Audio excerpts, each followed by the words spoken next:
घराचे स्वप्न तुमचे, जबाबदारी आमची.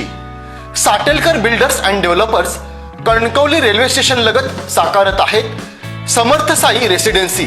6 मजली इमारत, पोद्दार इंटरनॅशनल स्कूल अगदी हाकेच्या अंतरावर. 1 BHK 2 BHK फ्लॅट उपलब्ध. बिल्डिंग लगतच डेव्हलपमेंट प्लॅन मधील 12 गुंठे राखीव खुले गार्डन क्षेत्र.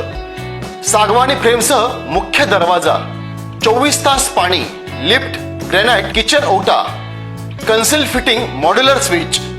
संपर्क 9420 73 94 18 आणि 8605 74 10 30. कणकवली नगरपंचायतचा प्रचार आता अगदी अंतिम टप्प्यात पोहोचलेला आहे. भाजपाचं कणकवली शहरातलं ब्रेन ज्याला म्हटलं जातं, किंवा पालकमंत्री नितेश राणे यांच्याच शब्दात सांगायचं तर आर्किटेक्ट ऑफ कणकवली असं ज्यांना म्हटलं जातं ते गणेश उर्फ बंडू हरणे हे आपला पारंपरिक मतदारसंघ सोडून आता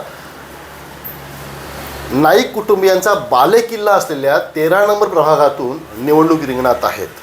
अर्थातच बंडू हरणे हे एक व्यक्तिमत्व एका प्रभागापुरतं निश्चितच मर्यादित नाही. कणकवली शहराचा जेव्हा विचार होतो, उल्लेख होतो, तेव्हा शहराचा चेहरामोहरा बदलणारा व्यक्ती किंवा त्या दृष्टीने विचार करणारा व्यक्ती म्हणून बंडू हरणे यांचं नाव समोर येतं. आपल्यासोबत आहेत गणेश उर्फ बंडू हरणे. बंडूजी, कणकवली नगरपंचायतचा प्रचार आता अंतिम टप्प्यात पोहोचला. बघितलं तर आता म्हणजे विरोधकांकडनं एक आरोप जे आहे ते राजकीय केले जात आहेत, त्यासोबतच काही आवाहनंसुद्धा केली आहेत. त्याच्यामध्ये इमोशनल थोडंसं त्यांच्या प्रश्नाला हात घालण्याचा सुद्धा मतदारांचा प्रयत्न केला जातोय. शहर विकास आघाडीचे विरोधी उमेदवार जे आहेत आपले संदेश पारकर यांनी तर शहरवासियांना सांगितलं आहे की आता आवाहन केलं भाऊने की ही माझी शेवटची नगरपंचायत निवडणूक आहे, मला एकदा संधी द्या आणि मी पुन्हा एकदा शहराचा मला नगराध्यक्ष करा, मी शहराचा विकास करून दाखवतो असं म्हटलं त्यांनी. कसं पाहता या आव्हानाकडं? नाही, माझ्या दृष्टीने मलाच कधी कधी हसूही येतं. कारण तुम्हाला सांगतो, आम्ही एकत्र काम केलं आहे बरेच वर्ष. यांची पद्धतच आहे संदेशची की तुम्हाला सांगतो, संदेश माझ्याबरोबर आम्ही एकत्र ग्रामपंचायतीत होतो. नंतर मग पंचायत समिती आली की म्हणायचा मी पंचायत समितीला राहतो. मग झेडपी आली की मला झेडपीला एकदा संधी मिळून देत. हेच काय की अर्बन बँकेची जरी निवडणूक लागली तरी मीच राहतो. अर्बन बँकेत एकदा मला जायला मिळालं पाहिजे. नंतर आमदारकी बऱ्याच वेळा म्हणजे राणेसाहेब CM असताना सुद्धा लढवलेले, आम्ही तेव्हा त्यांच्याबरोबरच होतो. आता इतक्या वर्षापासून अगदी जस्ट आता घ्या, आताची विधानसभा, ह्याच्यात त्यांचा तोच प्रचार होता की माझी शेवटची निवडणूक आहे, एकदा तरी मला संधी द्या, शेवटची संधी आहे, मला एकदा तरी संधी, असंच आव्हान होतं ना विधानसभेला. आणि आता विधानसभा झाली आणि एक वर्षभर सुद्धा नाही झालं असेल किंवा झालं असेल जेमतेम. आता तेच आहे, परत नगरपंचायत आली, आता मला एकदा संधी द्या, मला एकदा संधी द्या, मी काय विकास करून दाखवतो बघा. खरोखर तळमळ असेल त्यांना की इतके वर्ष सत्ता कणकवलीचे सत्तेवर होते, ते सरपंच 2 टर्म, 1 वेळा नगराध्यक्ष, त्यांना त्या टर्ममध्ये करता आलं नाही. हे त्यांच्या मनातलं त्यांचं दुःख आहे. म्हणून कदाचित वाटत असेल की आता मी तुम्हाला सांगितलं आम्ही दोघेजण आता 5 वर्षांनी लंगडे घोडे आहोत, काय खरं नाही. पण वाटत असेल की शेवटच्या टप्प्यात तरी मी जो 20 वर्ष विकास करू शकलो नाही तर निदान शेवटच्या टप्प्यात तरी करता यावा, अशातली कदाचित ती तळमळ असेल. आणि हेही सांगतो तुम्हाला, पुढच्या 5 वर्षाने नगरसेवक म्हणून तरी मला संधी मिळाली पाहिजे. माझी काही इच्छा आहे, माझ्या वॉर्डसाठी तरी काहीतरी करायची. आणि म्हणून भावनिक आव्हान जर पुढच्या, आता कधी आहे ते, पुढचं 29ला येईल ना काहीतरी, तेव्हा जर असं भावनिक आव्हान त्यांच्याकडून झालं तर विशेष आश्चर्य वाटून तुम्ही घेऊ नका. मला एक सांगा की हे कोण बोलतं आहे? संदेश पारकर आणि राजन तेली बोलत आहेत. संदेश पारकरला आणि राजन तेलीला ही अख्खी कणकवली खूप वर्षापासून ओळखते. अगदी त्यांच्या वडिलार्जित याच्यापासून सगळी. त्यांच्याकडे काय होतं आणि आता काय आहे? लोक मूल्यमापन करतात ना. कोणी कुठच्या गोष्टी बोलाव्यात ह्याला काहीतरी ताळतम्य आहे ना.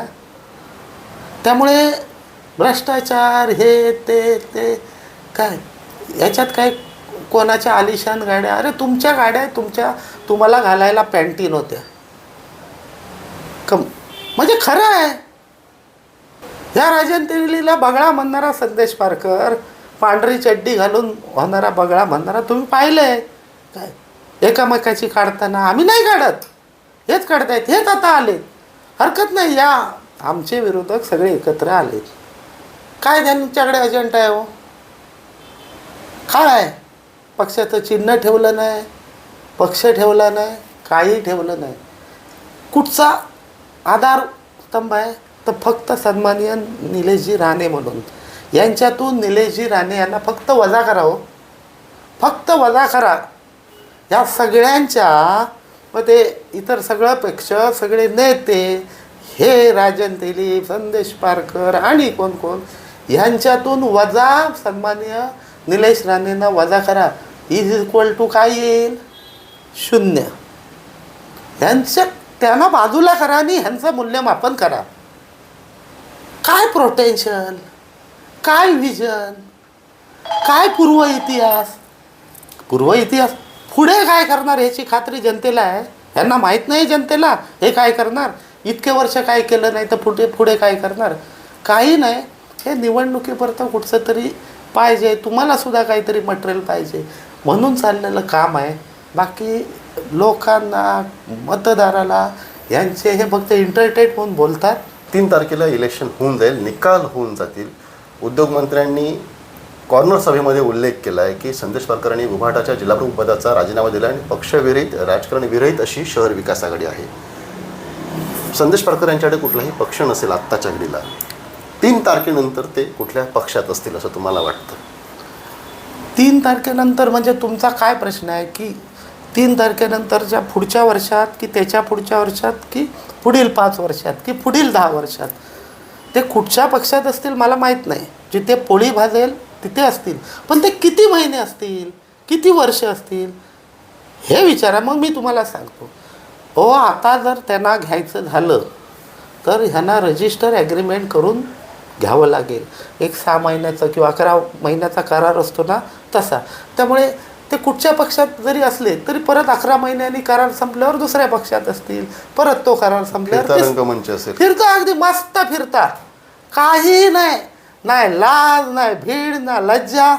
लोक काय म्हणतील त्यांना त्यांच्या दिशांना आठवत नसतील. त्यामुळे कुठच्या पक्षात असतील, करायचं काय आहे? 11 महिन्याचा करार 4-5 त्यांच्याकडे तयार आहेत. ह्या पुढच्या महिन्यातला सही मारली तिकडे, त्याच्या पुढच्या 11 महिन्याने सही मारली तिकडे, एवढाच विषय आहे.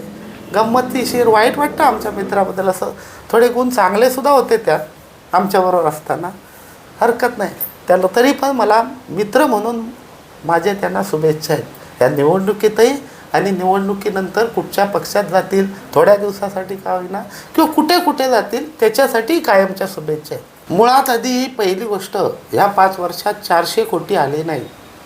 400 कोटी ताळंबा धरणारा सुद्धा मिळाले नाहीत.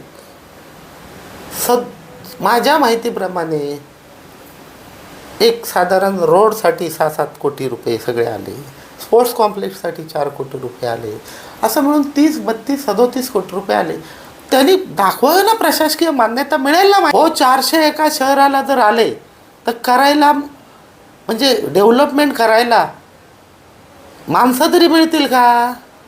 काय 400 कोटी रोड झाले, 6-7 कोटी रागले असेल पहिल्या टप्प्यात. जिल्ह्याचा DPDC प्लॅन नाही आहे 400चा. नाही, त्यांना माहीत नाही की पुऱ्या जिल्ह्याचा महाराष्ट्र राज्यामध्ये जिल्ह्याचा जो आराखडा जातो तो 300-325 कोटीचा जातो आणि त्याच्यातून 200-250 कोटी मिळतात. काय 400 कोटी फेक नरेटिव्ह पसरायचा म्हणजे किती पसरवायचा?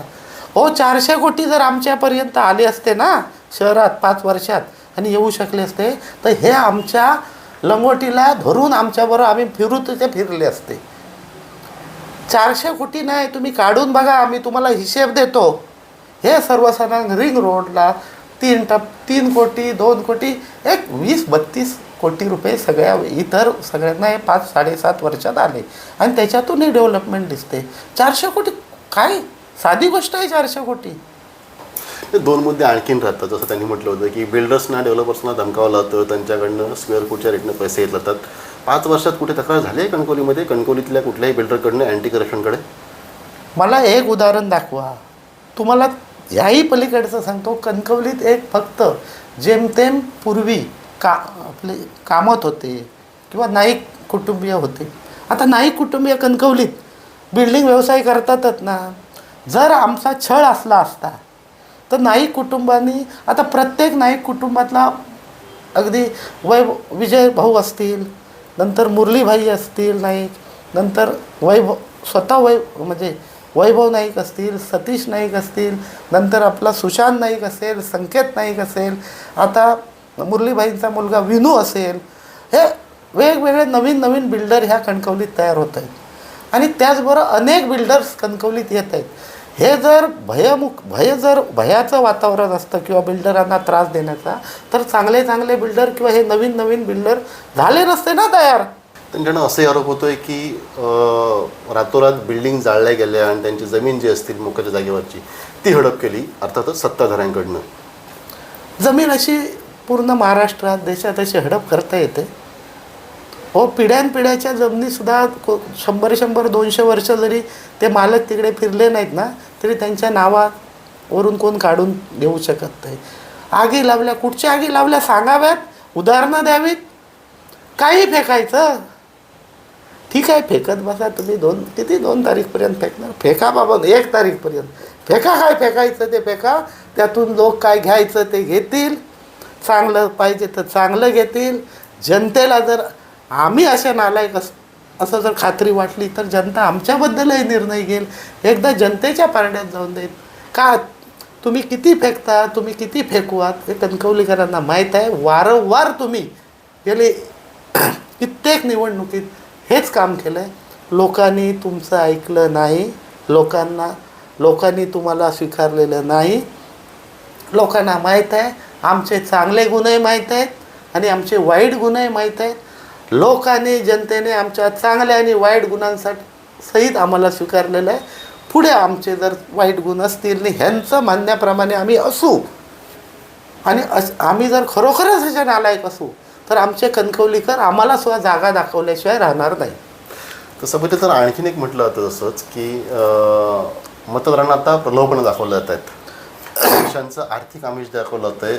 पत्रकार परिषदेत म्हटलं जातं की बुवा त्यांच्या विरोधकांकडनं की विकासाच्या मुद्द्यावर जर भाजपा निवडणूक लढवत असेल तर प्रत्येक मतासाठी 10,000 रुपये वाटावे लागतात भाजपला. त्याची गरज काय पडते? थोडक्यात तुमच्यावरती आरोप होतो की तुम्ही मतांसाठी पैसे वाटताय.